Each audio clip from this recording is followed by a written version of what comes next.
இரண்டாவது ஒரு கேள்வி, மெல்கிசேதேக் யார்? ஆதியாகமம் 14ஆம் அதிகாரத்தில் 12லிருந்து 20 வரைக்கும் ஒரு வசனங்களிலே ஆபிரகாம் தன்னுடைய சகோதரனாகிய லோத்தும் அவருடைய பல காரியங்களிலே சில ராஜாக்கள் வந்து எல்லாவற்றையும் அவருடைய பொருட்கள் எல்லாம் எடுத்துக்கொண்டு போய்விடுகிறார்கள். அப்போது மெல்கிசேத் என்ற ஒரு மனுஷன் எதிர்பட்டு வருகிறார். அவனுக்கு ஆபிரகாம் என்ன பண்ணானா? தசம பாகம் கொடுத்திருக்கிறான் என்று அங்கே எழுதப்பட்டிருக்கிறது. ஆதியாகமத்தில் 14ஆம் அதிகாரத்தில் மாத்திரம்தான் இந்த மெல்கிசேத் பற்றி எழுதப்பட்டிருக்கிறது. இந்த மெல்கிசேத் சங்கீதம் 110 4வது வசனத்தில் 2வது முறையாக பார்க்கலாம். இந்த மெல்கிசேத்தை பற்றி புதிய ஏற்பாட்டில் தான் பரிசுத்த பவுல் எபிரேயர் நிருபத்தில் 6 கடைசி வசனமும் 7வது அதிகாரத்தில் இதை பற்றி தெளிவாக எழுதப்பட்டிருக்கிறது. இந்த மெல்கிசேத் யாரை குறித்து எழுதப்பட்டிருக்கிறது என்று உங்களுக்கு சில ஆதாரங்களை இங்கே கொடுக்கப்பட்டிருக்கிறோம். இதை நீங்கள் எடுத்துக்கொள்ள வேண்டும் சொன்னால் இங்கே அச்சிடப்பட்டிருக்கிறது. இந்த பேப்பரை எடுத்து மெல்கிசேத்தும் கிறிஸ்துவும் இங்கே எழுதப்பட்டிருக்கு பாருங்கள். இந்த பேப்பரை எடுத்தீங்கன்னா நான் வேலைக்கு சொல்லும்போது உங்களுக்கு புரியும். எந்த விதமான குறிப்பும் இன்றி திடீரென ஆபிரகாம் வந்து தோன்றும் ஒருவராக மெல்கிசேத்துக்கு குறிப்பிட்டிருக்கிறார். ஆதியாகமத்தை விட்டால் பிறகு சங்கீதமோ தீர்க்கதரிசனமோ குறிப்பிடுகிறார். அதன் பின்பு அவரை பற்றிய குறிப்பு எபிரேயரில் தான் வாசிக்கிறோம். ஆதியாகமம் 14ஆம் அதிகாரம் 17லிருந்து 20, சங்கீதம் 110 4வது வசனம், எபிரேயரில் 7ஆம் வசனம் நீங்கள் தொடர்ச்சியாக பார்க்கலாம். இவரின் செய்தியை வேதாகமத்தில் பதிவுகளில் ஒன்று என்பது கிறிஸ்துவை பிரதிபலித்த ஒரு மனிதராக இவர் விளங்குகிறார். நல்லா கவனிங்க. இந்த மெல்கிசேத் யாருன்னு எல்லாருக்கும் நிறைய பேர் தெரியல. இந்த மெல்கிசேத் யாரும் இல்லை, நம் ஆண்டவராகிய இயேசு கிறிஸ்து தான். ஒன்று. இரண்டாவதாக இந்த இயேசு கிறிஸ்து ஏன் அவரை பற்றி குறிப்பிடுகிறான்னு சொன்னால், பரிசுத்த வேதாகமத்திலே ஒரே நேரத்தில் அவர் அரசராகவும் ஆசாரியராகவும் விளங்குகிறார். எபிரேயர் 7ஆம் அதிகாரத்தில் 1 வசனத்தில் அதை பற்றி எழுதப்பட்டிருக்கிறது. ஆசாரியரும் அரசருமானவர். ஏன் இந்த ஆசாரியன் தான் பழைய ஏற்பாட்டில் பார்த்தீங்கன்னு சொன்னால் வெளிப்பிரகாரம் உள்பிரகாரம் மகா பரிசுத்த ஸ்தலம். இந்த மகா பரிசுத்த ஸ்தலத்துக்குள்ள ஆசாரியன் ஒருவர் தான் உள்ளே போக முடியும். அந்த ஆசாரியனும் போகும் பொழுது அவனை என்ன செய்வார்கள் என்று சொன்னால், மக்களுடைய பாவங்களுக்காக பலி செலுத்தி ரத்தத்தை கொண்டு போகும்போது இவனுக்கும் பலி செலுத்தணும். ஏன்னா இவன் என்ன பாவம் செஞ்சான்னு தெரியாது. அப்போ இவனுக்கும் பலி செலுத்தி இந்த திறப்பின் வாசலுக்குள்ளே இவன் நுழையும் பொழுது ஒருவேளை இவன் சரியாக இந்த ஆசாரியன் சரியான பலி செலுத்தாமல் போவான்னு சொன்னால் அவன் உள்ளே போய் இறந்து போய்விடுவான் தேவனுடைய சமூகத்தில். அவ்வளோ பயங்கரமான ஒரு இடம் இது. இங்கே வந்து குத்து விளக்கு இல்லை, இங்கே தான் குத்து விளக்கு. வெளிப்பிரகாரத்தில் குத்து விளக்கு, உள்பிரகாரத்தில் பரிசுத்த ஸ்தலத்தில் அவரே விளக்காக இருந்தார். அங்கே குத்து விளக்கெல்லாம் வைக்கப்படவில்லை. இந்த உள்பிரகாரத்தில் வெளிப்பிரகாரத்தில் புறஜாதிகள், இங்கே இஸ்ரவேல் மக்கள், இங்கே இஸ்ரவேல். அப்போ அந்த ஆசாரியன் யார் என்று சொன்னால், பிரதான ஆசாரியர் நம்முடைய ஆண்டவராகிய இயேசு கிறிஸ்து. அவர் ஒருவர் தான் பாவம் அறியாதவராய் ஆசாரியராய் இருக்கிறார். ஆனால் பழைய ஏற்பாட்டு ஆசாரியர்கள்லாம் தாங்கள் பாவம் செய்ததுனால தங்களுக்கும் ஒரு பலி செலுத்தி தங்களை பரிசுத்தப்படுத்திக் கொண்டு அதன் பிறகுதான் ஆசாரியத்து கூடாரத்துக்குள்ள போவார்கள். அதனால்தான் இந்த மெல்கிசேத்துக்கு அடையாளமாக ஆசாரியராகவும் அரசராகவும் இருக்கிறார். இரண்டாவது நீதியின் ராஜா. இவர் பேர் என்ன? மெல்கிசேத்துக்கு நீதியின் ராஜா.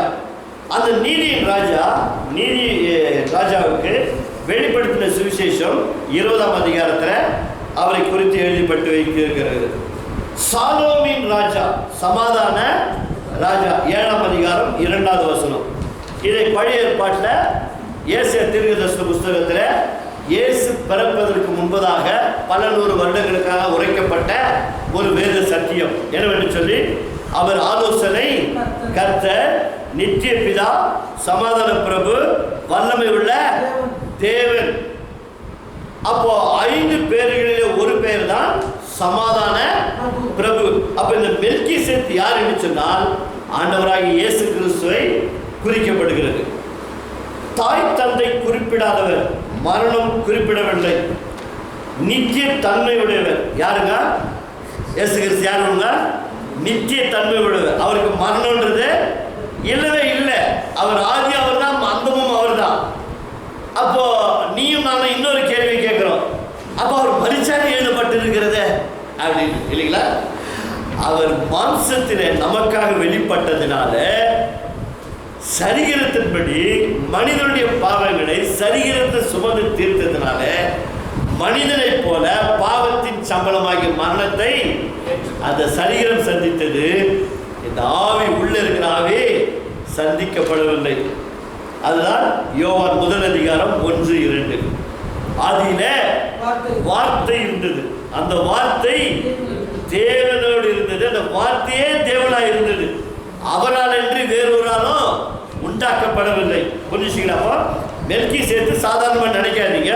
அது ஒரே ஒரு இடத்துல, அந்த ஆதி ஆகமத்தில் அவன் ஆபிரகாம் போய் அவருக்கு தசம பாகம் கொடுக்குறான் பாருங்க. தசம பாகம் வந்து எப்போ வந்துச்சுக்கா? எப்போ வந்துச்சு? ஈசை மோசஸ் காலத்தில் நியாயப்பிரமாணத்தில் அது அதுக்கப்புறம் தான் சொல்றாரு. ஆனா ஏற்கனவே தாயின் கர்ப்பத்தில் உருவாக முன்னே முன் குறித்தவர் ஆபிரகாமுக்கு இன்னும் பிள்ளை பிறக்காத காலத்திலேயே இயேசு கிறிஸ்து மெல்கிசேத் என்ற அவருக்கு ஆதி மந்தம், அவருக்கு பார் தாய் தகப்பன் இல்லை, அவருக்கு அதெல்லாம் குறிப்பிடப்பட்டு இருக்கிறது. அந்த வம்ச வரலாறு இருக்காது. இயேசு கிறிஸ்து வந்து வம்ச வரலாறு வரும்போது அப்படி வரும். ஆனா உண்மையில் அவர் வம்ச வரலாறு இந்த சரீரத்தின்படி வந்ததுனால இந்த வம்சத்தில் வந்தான்னு சொல்லி எழுதப்பட்டு இருக்கிறது. அப்போ அப்படிப்பட்ட தேவன் ஆதியில வார்த்தையா இருந்தவர், அந்த வார்த்தையின் தேவன் தான் இந்த மாம்சத்துல வெளிப்பட்டார். அந்த தேவன் இப்போது ஆபிரகாமுக்கு தென்படுகிறார். ஆபிரகாம் அவனுக்கு என்ன பண்றான்? தன் கொள்ளை அடித்து வந்து மீண்டும் மீட்டு கொண்டு வந்த பொருளில் இருந்து தசம பாகம் கொடுத்தான் என்று சொல்லப்படுகிறது. அப்போ ஏற்கனவே அவனுக்குள்ள ஆவியானவர் என்ன பண்ணியிருக்கிறாரு? ஏவப்பட்டு இருக்கிறார். ஆபிரகாமை விட பெரியவர் யாரு? இயேசு கிறிஸ்து. இதில் இங்கே குறிப்பிடவில்லை, எழுதி கொள்கிறது. 8ஆம் அதிகாரம், யோவான் 8ஆம் அதிகாரத்தில் ஏன் ஆபிரகாமுடைய அவர் பெரியவர் என்று சொல்லப்பட்டு இருக்கிற வார்த்தை இங்கே கவனிக்கணும். நல்லா கவனிங்க. தூக்கு வந்தால் சொல்லுங்க, ஒரு டீ சாப்பிட்டு வந்துடலாம். தூக்கு வரலையே, ஓகே, இந்த சப்ஜெக்டை முடிச்சிடலாம். யோவான் 8ஆம் அதிகாரத்தில் 56 வாசிங்க. இங்க வந்து ஒரு பெரிய வாக்குவாதங்கள் வருகிறது. பரிசேயர், சதுசேயர், மற்ற ஜனங்கள்லாம் வந்து இயேசுவோடு கூட யுத்தம் பண்றாங்க. என்ன நீ எல்லாம் ரொம்ப பெரிய ஆள் மாதிரி காட்டிக்கிறேன்னா பிதாவுக்கு சமமா காட்டி அப்படி இப்படியெல்லாம் பேசிட்டு வராங்க. அப்ப இப்படி பேசிட்டு வரும்போது அந்த யூதர்கள் எல்லாம் பார்த்து, பரிசேயர்கள்லாம் பார்த்து கேட்கறாங்க, உனக்கு ஒன்றும் 50 வயசு ஆகல, நீ என்ன ஆபிரகாமோட பெரியவரா? என்ன கேட்கறாங்க? நீ ஆபிரகாமோட பெரியவரா? எங்கள் பிதாவாகிய ஆபிரகாம் என்ற பெரியவரோ? பெரியவரோ? அவர் மரித்தார். நீங்கள் அவர் மரித்தார். ஆபிரகாம் என்ன ஆயிட்டாரா? மரிச்சிட்டாரு. தீர்க்கதரிசிகளும் மரிச்சிட்டாங்க. உன்னை நீ எப்படிப்பட்டவன் ஆக்குகிறாய்? நீ எவ்வளோ ரொம்ப பெரிய ஆள் மாதிரி காட்டிக்கிறிய நீ அப்படின்னு கேட்கறாங்க. இயேசு பிரதித்தரமாக, இயேசு பாருங்க எவ்வளவு கடினமா நீ கேள்வி கேளு, அழகா பதில் சொல்வார். கமலா கோவப்பட்டுருவோம். என்னை நானே மகிமைப்படுத்தினால் அந்த மகிமை வீணாயிருக்கும். என்னை நானே மகிமைப்படுத்தினா அது வீணா போயிடும்பா. என் பிதா என்னை மகிமைப்படுத்துகிறார். என் பிதா என்னை மகிமைப்படுத்துகிறார். அவர் எனக்கு தேவன் என்று நீங்கள் சொல்லுகிறீர்கள். ஆயினும் நீங்கள் அவரை அறியவில்லை. நீங்கள் அதை அறியவில்லை. நான் அவரை அறிந்திருக்கிறேன். அவரை அறியேன் என்று சொல்வேனாக உங்களை போல நானும் பொய்யனாயிருப்பேன். அவரை நான் அறிந்து அவருடைய வார்த்தை கை கொண்டு இருக்கிறேன். உங்கள் பிதாவாகிய ஆபிரகாம், உங்கள் பிதாவாகிய ஆபிரகாம் என்னுடைய நாளை காண ஆசையாயிருந்தான். என்னுடைய நாளை காண ஆசையாயிருந்தான். கண்டு களி கூர்ந்தான் என்றார். கண்டு களி கூர்ந்தான். கரெக்ட் தட்டி ஆண்டவருக்கு நன்றி சொல்லுவோம். இந்த வேலைக்கு சொல்றீங்க. ஆபிரகாம் முதல் முறையாக மெல்கிசேத்தை பார்க்கும்பொழுது அவன் கண்டு களி கூர்ந்தான். இயேசு கிறிஸ்துவை பார்த்து என்ன பண்ணான்? கண்டு களி கூர்ந்தான். பறக்கவே இல்லை இயேசு. ஆனால் மெல்கிசேத் உருவத்தில் அவர் வருகிறார். ஆதி மந்தமானவர் வருகிறார். அவரை பார்த்த உடனே அவன் தாழ்பழ கணிந்து அவருக்கு தசமபாகத்தை கொடுத்தான். இரண்டாவதாக அவன் எங்கே கண்டு மகிழ்ந்து களி கூர்ந்தான் என்று சொன்னால், மோரியா மலையில தன் மகனை பலியாக கொண்டு போகும்பொழுது அங்கே இயேசுவை காண்கிறான். எப்படி காண்கிறான்? அங்கே மோரியா மலையில தன் மகனாகி ஈசாக்கை பலியாக கொண்டு போகும்பொழுது அங்கே ஒரு கேள்வி எழுப்பப்படுகிறது. போகும்போது தன் மனைவியிடத்தில் அவன் ஒன்றும் சொல்லவில்லை. தேவனுடைய வார்த்தைக்கு கீழ்ப்படிந்து தன் மகனாகி ஈசாக்கை அழைத்து செல்லுகிறான். போகும்போது கையிலே நெருப்பு இருக்கிறது, கத்தி இருக்கிறது, விறகு கட்டை இருக்கிறது. ஆனால் மகன் பார்த்து தகப்பனை பார்த்து கேட்கிறான், எல்லாம் இருக்கிறது, ஆடு எங்கே? ஆடு கர்த்தர் பார்த்து கொள்வார் என்று சொன்னான். சொல்லிவிட்டு இப்போது கீழே இருக்கிற இடத்துல வேலைக்காரர்கள் சொல்கிறான், நாங்கள் போய் தொழுது கொண்டு திரும்பி வருகிறோம் என்று சொல்கிறான். இவ்வளவு அவன் சொல்வதற்கு காரணம் என்ன? அவன் கண்டு களி கூர்ந்து விட்டான். என்ன களி கூர்ந்து விட்டான்? 100 வயசுல பிள்ளைய கொடுத்தாரு, அது எப்படி பலி எடுத்துக்குவாரு? எடுக்கவே மாட்டார். அந்த நம்பிக்கை. மோரியா மலையில இப்படி ஏறுறான், இங்கிருந்து ஒரு ஆடு மேலே ஏறுது. அது இவனுக்கு தெரியாது. ஆண்டு ஆயத்தம் பண்ணிட்டாரு. இயேசு கிறிஸ்து ஒரு பக்கம் கீழந்து வர மாதிரி இருக்குது, இன்னொன்று மேலிருந்து அவர் இறங்கி வந்து ஒரு புதாரில் வந்து சிக்கி கொண்டிருப்பதை போல ஆபிரகாம் என்ன பண்றாரு? காட்சி அடிக்கிறார். கையை ஓங்கறான் பிள்ளைய வெட்டுறதுக்கு. வேற ஏதோ ஒரு சத்தம் வருது, பிள்ளையாண்டான் மேல கையை போடாத. இவன் ஆடை கூட்டினா போனான், கூட்டிகிட்டே போல. கூட்டின்னு போனது எந்த ஆடு? ஈசாக்கை கூட்டின்னு போனான். ஆனால் அங்கே கையை போடாத என்று சொன்னவன், நிறுத்து என்று சொன்னவன், இப்போது உன்னை பற்றி அறிந்து கொண்டேன் என்று சொன்ன உடனே அங்கிருந்து பேன் ஒரு ஆடு கத்துது. யாரு?